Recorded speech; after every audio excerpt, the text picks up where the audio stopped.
Kalau ada negara yang bisa dibilang peti harta karun, ya Indonesia jawabannya. Hari ini kita bakal buka bareng-bareng peti ini dan lihat isinya yang luar biasa. Coba deh bayangin, satu negara kepulauan yang isinya tuh kekayaan melimpah ruah.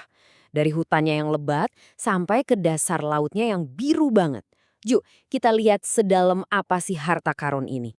48,48%. Wow, coba deh resapi angka itu.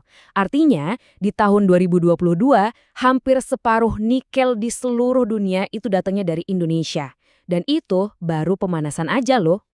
Oke, penjelajahan kita mulai dari darat ya. Di sini kita bakal nemuin dua jenis harta karun utama.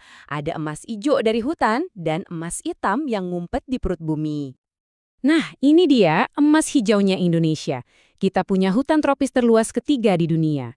Ini bukan cuma soal kayu ya, tapi ini paru-paru planet kita. Sumber oksigen, sumber air bersih yang penting banget buat kita semua. Dan ternyata nih, hutan-hutan ini tuh punya tugasnya masing-masing. Keren kan? Ada hutan konservasi yang jadi rumah aman buat flora dan fauna. Terus hutan lindung yang jadi tameng kita dari banjir dan erosi. Dan terakhir, hutan produksi yang menopang ekonomi. 3 fungsi tapi dalam satu ekosistem raksasa yang saling terhubung. Tapi, kekayaan daratannya nggak cuma di permukaan loh. Yuk kita gali lebih dalam lagi. Dari emas hijau, sekarang kita beralih ke emas hitam dan mineral berharga lainnya yang terpendam di bawah tanah. Nomor 1, bukan cuma produsen terbesar, tapi Indonesia juga punya cadangan nikel paling banyak di dunia. Jadi, kalau nanti Anda beli mobil listrik, kemungkinan besar nih baterainya itu ditenagai nikel dari Indonesia. Wah, ini posisi yang strategis banget kan? Dan nikel itu baru awalnya aja. Lihat deh portofolio mineral Indonesia. Ini benar-benar luar biasa. Cadangan timah kita nomor 2 di dunia. Batu bara nomor 4 di Asia Pasifik. Emas nomor 6. Ini sih bukan main-main. Indonesia itu negara adidaya sumber daya mineral. Oke, daratan udah kita jelajahi. Sekarang saatnya kita berlayar. Harta karun Indonesia berikutnya terbentang luas di bawah ombak lautan. 5,9 juta kilometer persegi. Gede banget kan? Itu luas lautan Indonesia. Bahkan wilayah perairannya itu lebih dari 2 kali lipat luas daratannya. Bisa dibilang ini kerajaan maritim sejati. Dan untuk mengelilingi semua perairan itu, kita punya garis pantai sepanjang lebih dari 95.000 kilometer. Itu terpanjang kedua di dunia loh, cuma kalah dari Kanada. Nah, dengan garis pantai sepanjang itu, seberapa besar sih potensi yang tersimpan di dalamnya? Jawabannya, siap-siap ya, angkanya hampir nggak masuk akal. Potensi ekonomi maritim Indonesia itu diperkirakan bisa mencapai 60.000 triliun rupiah setiap tahun. Luar biasa. Terus, duit sebanyak itu datang dari mana aja? Nah, pendorong utamanya ada 3 nih. Pertama, dari kekayaan pesisir. Kedua, dari bioteknologi laut yang potensinya masih gede banget buat digali. Dan yang ketiga, tentu saja sektor perikanan yang emang udah jadi raksasa global.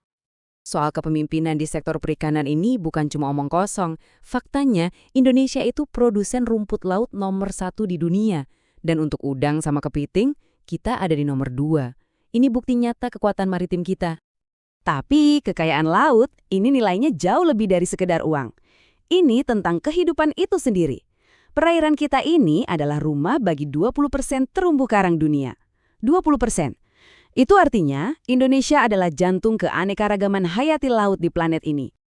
Oke, kita udah lihat kekayaan yang wow, luar biasa. Tapi kan, setiap harta karun itu pasti ada tantangannya. Setiap tindakan ada konsekuensinya. Jadi, pertanyaan besarnya sekarang adalah, Nah, di bagian terakhir ini, kita akan bahas dilema sang penjaga harta karun.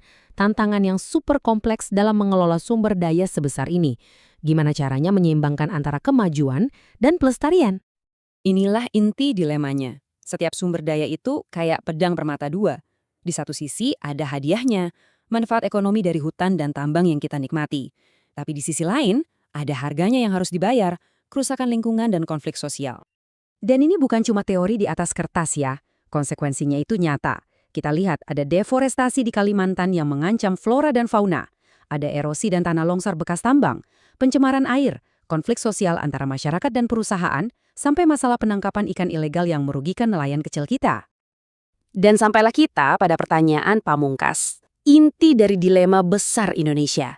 Bagaimana sebuah bangsa bisa membangun masa depannya tanpa harus menjual surganya? Mengelola peti harta karun sebesar ini butuh kebijaksanaan yang luar biasa untuk menyeimbangkan kebutuhan kita hari ini dengan warisan untuk generasi mendatang.